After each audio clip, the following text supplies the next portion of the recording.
There is a silent, invisible process happening inside your mind at this very moment. A literal, physical rewiring of your brain that is actively stripping away your ability to feel at peace. Right now, there is likely someone in your life whose mere presence or absence dictates the emotional weather of your entire day. You might call it a deep connection. You might call it love or loyalty or companionship. But what is actually occurring beneath the surface of your consciousness is far more dangerous and vastly more profound.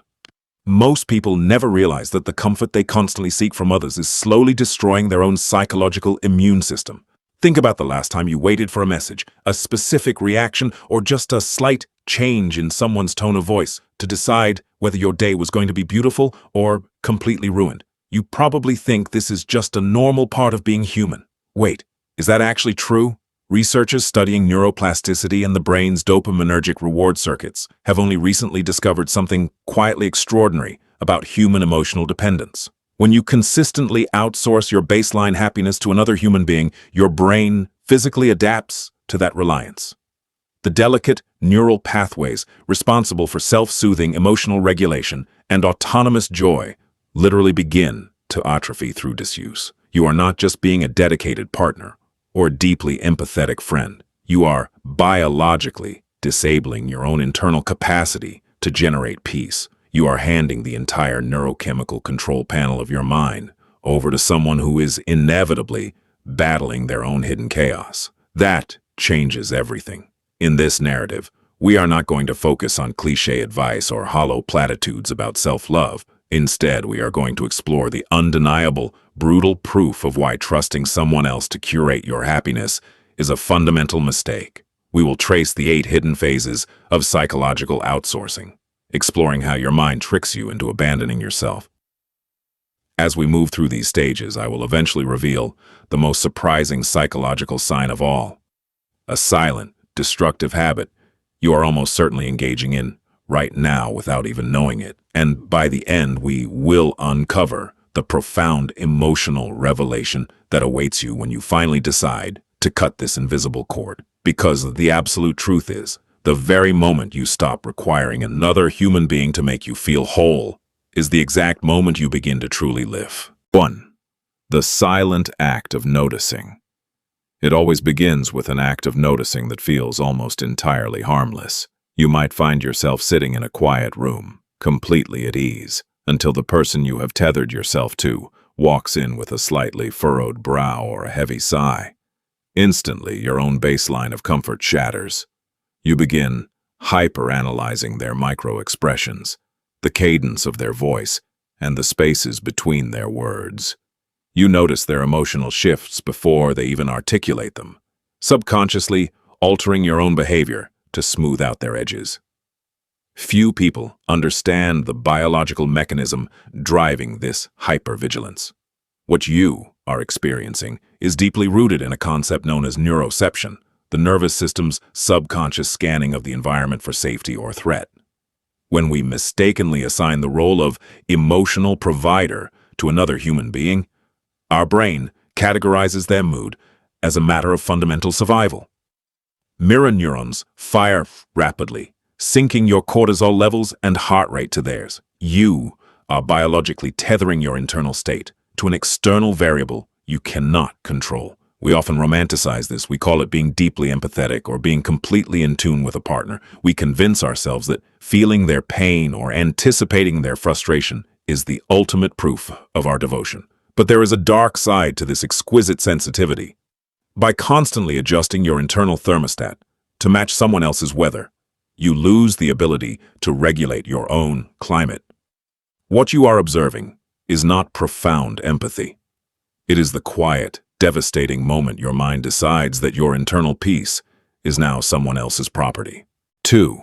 Remembering the illusion of the cure. Once your nervous system has noticed this shift, it begins the agonizing process of remembering.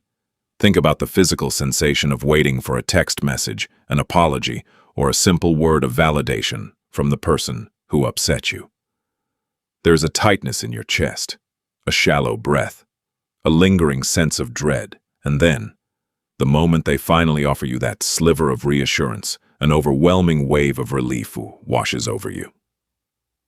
You remember that sudden rush of warmth, and your brain logs it as happiness. What makes this remarkable and terrifying is that this is not happiness at all. Researchers studying behavioral psychology identify this exact cycle as intermittent reinforcement. Your brain has been flooded with stress hormones during the period of absence or conflict. When the other person finally provides validation, your brain releases a sudden, massive spike of dopamine, a reward neurotransmitter. The brain remembers this intense contrast between anxiety and relief, creating a powerful, addictive loop. You begin to view this person as the cure to your anxiety. But the tragedy is that they are actually the cause of it. They are holding your neurochemistry hostage, and you are interpreting the occasional cessation of your suffering as a deep, irreplaceable love. You chase the memory of that dopamine hit, enduring longer and longer periods of emotional starvation just to feel it again. There is something quietly extraordinary about this illusion. You are not experiencing a profound romantic bond. You are simply remembering the relief of a biological addiction, mistaking the absence of pain for the presence of joy. 3. The devastating act of recognizing. As the cycle deepens, you eventually arrive at a disorienting threshold. The moment of recognizing that you have forgotten who you actually are when you are alone. You might find yourself faced with a completely free afternoon, or a simple decision about what you want to do, only to be met with a hollow, echoing blankness. You realize that your hobbies, your preferences, and even your core beliefs have slowly shape-shifted to align with the person you depend on. You no longer ask yourself, what makes me happy? Instead, your mind automatically calculates, what will make them happy so that I can feel at peace? Researchers have only recently discovered the profound neurological cost of this phenomenon, known in clinical psychology as enmeshment or boundary dissolution. When you constantly prioritize another person's emotional state over your own, the brain's default mode network, the intricate system responsible for self-reflection, autobiographical memory, and your fundamental sense of identity, begins to quiet down. It is overridden by the constant, exhausting demands of external social processing. You are literally training your brain to stop recognizing yourself. We often dress this up in the noble language of compromise and sacrifice. We tell ourselves that true love requires us to become one with another person. But translating this science into human meaning reveals a much darker reality. You have not merged two lives into a beautiful partnership. You have slowly dismantled your own internal architecture to make room for someone else's insecurities. What you are experiencing is not a merging of two souls. It is the silent, tragic surrender of your own identity, slowly erasing yourself just to keep someone else comfortable. 4. Observing the unpredictable tides. Once your identity has been intertwined with theirs, a new exhausting phase begins. The act of observing. You become an amateur detective in your own life, constantly monitoring the environment for the slightest shift in their demeanor. You learn to listen to the specific way they close a door, the speed at which they type on their phone, or the subtle tension in their jawline. You observe these microscopic details because you desperately need to know if you are allowed to be happy today or if a storm is coming. What makes this remarkable is how the human brain processes this constant vigilance. This is a phenomenon known as predictive coding. Your brain is essentially a prediction machine designed to anticipate the future to keep you safe. However, when you make a flawed, volatile human being the sole source of your emotional stability, your brain shifts entirely out of thriving mode and locks into threat assessment mode. It burns massive amounts of cognitive energy trying to predict the unpredictable moods of another person, leaving you chronically fatigued, anxious, and deeply depleted. On an emotional level, this is the moment you must face the terrifying realization that you are no longer the author of your own life. You are merely a passenger, bracing for impact. You spend your days attempting to manage an external emotional state that you can never truly fix, believing that if you just observe carefully enough, you can prevent the next letdown. What you are observing is not a complex, passionate relationship. It is the exhausting, quiet reality of living as a psychological hostage to a weather system you can neither predict nor control. 5. The insidious act of learning. As the exhausting phase of observing becomes your permanent reality, an insidious new process takes hold. Learning. You do not just watch the other person, you begin to expertly edit yourself in response to them. You learn exactly which conversational topics will trigger their withdrawal, which parts of your own excitement you must dampen so they do not feel overshadowed, and exactly how to contour your personality to fit the ever-changing shape of their needs. You learn to silence your own grievances because the cost of bringing them up is simply too high. Few people understand the precise mechanism of this adaptation. In the realm of behavioral psychology, this is recognized as a complex form of operant conditioning, often leading to a state adjacent to learned helplessness. Your brain's neuroplasticity, its beautiful evolutionary ability to adapt to its environment, is now actively working against you. It is physically hardwiring trauma responses and avoidance strategies as your standard method of social interaction. You are continuously mapping a minefield, memorizing where not to step, and your brain is logging this chronic state of restriction as safety. We tell ourselves that we are simply maturing, that we are learning the delicate art of compromise to maintain a harmonious relationship. But translating this behavioral conditioning into human emotion reveals a chilling truth. You are not learning how to be a more compassionate partner or a more understanding friend. You are meticulously studying how to suppress your own authentic existence just to keep the fragile ecosystem of the relationship from collapsing. What you are learning is not the art of maintaining a deep connection. It is the devastating skill of making yourself infinitely smaller, simply so that someone else does not have to grow. 6. Trusting the illusion over intuition. Eventually, this learned behavior culminates in the most dangerous phase of all, trusting. But this is not the healthy foundational trust of a secure bond. There comes a defining moment, and you have almost certainly felt this, when your intuition violently signals that something is fundamentally wrong. Perhaps it is a broken promise, a quiet dismissal of your feelings, or a blatant lack of reciprocity. Your body physically reacts, your stomach drops, your chest tightens, and yet you actively choose to trust their narrative over your own bodily reality. You let them convince you that you are overreacting, or you make excuses for their behavior on their behalf. What makes this remarkable is how the human brain actively distorts reality to maintain an attachment. Neuroscientists observing the mechanics of cognitive dissonance have noted how the brain's insular cortex, the region responsible for processing somatic markers or your gut feelings, is literally overridden by higher cognitive functions striving to justify the other person's actions. Your brain perceives the threat of losing this person as so catastrophic that it chooses to temporarily blind you to the truth.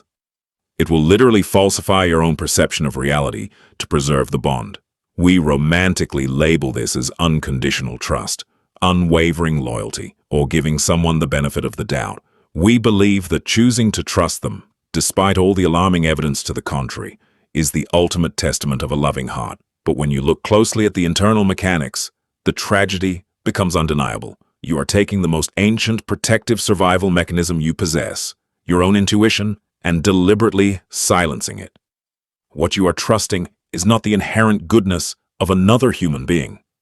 It is the tragic decision to abandon your own inner compass, choosing the comfort of their illusion over the cold, undeniable truth of your own reality.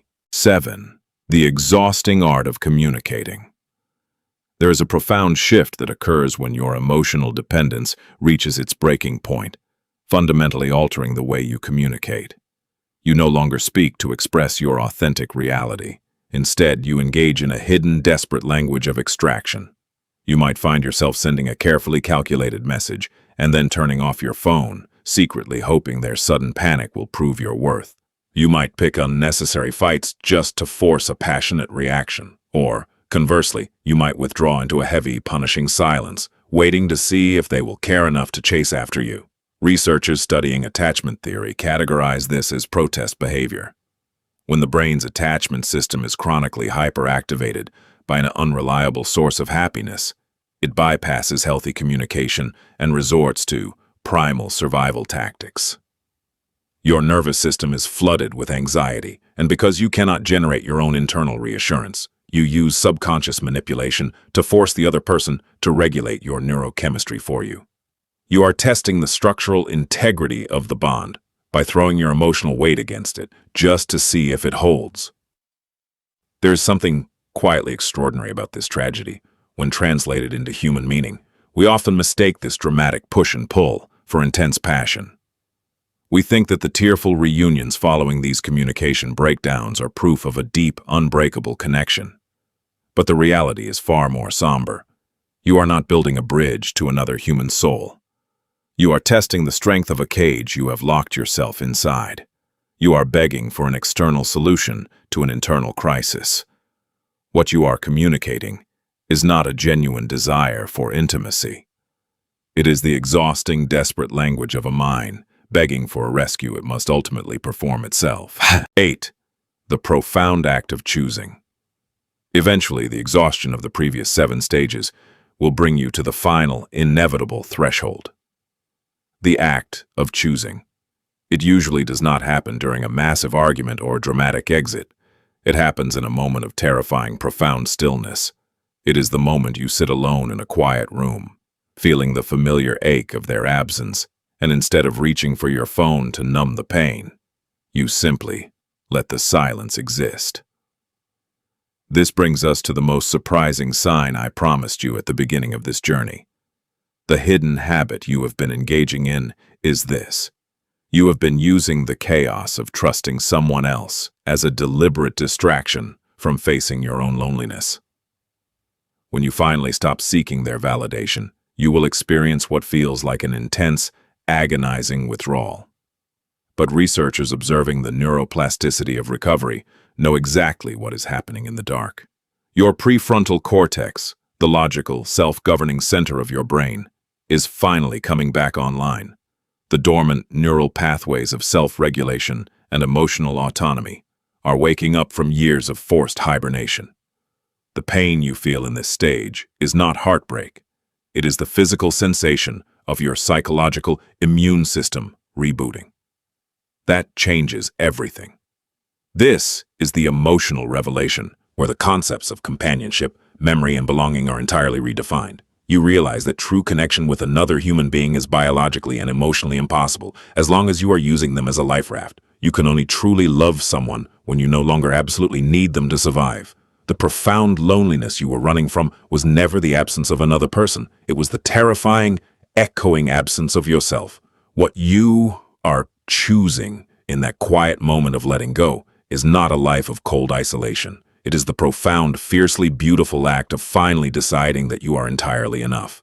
It is a human being, after years of wandering, finally coming home to themselves. For last.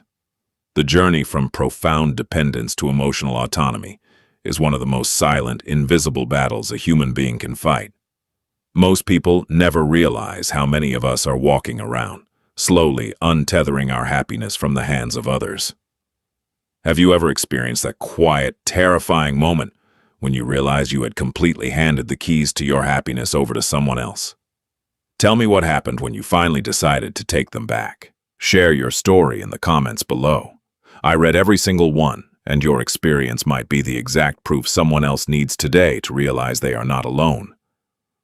Thank you for walking through the dark with me. Until next time, take care of your mind and remember to trust yourself first.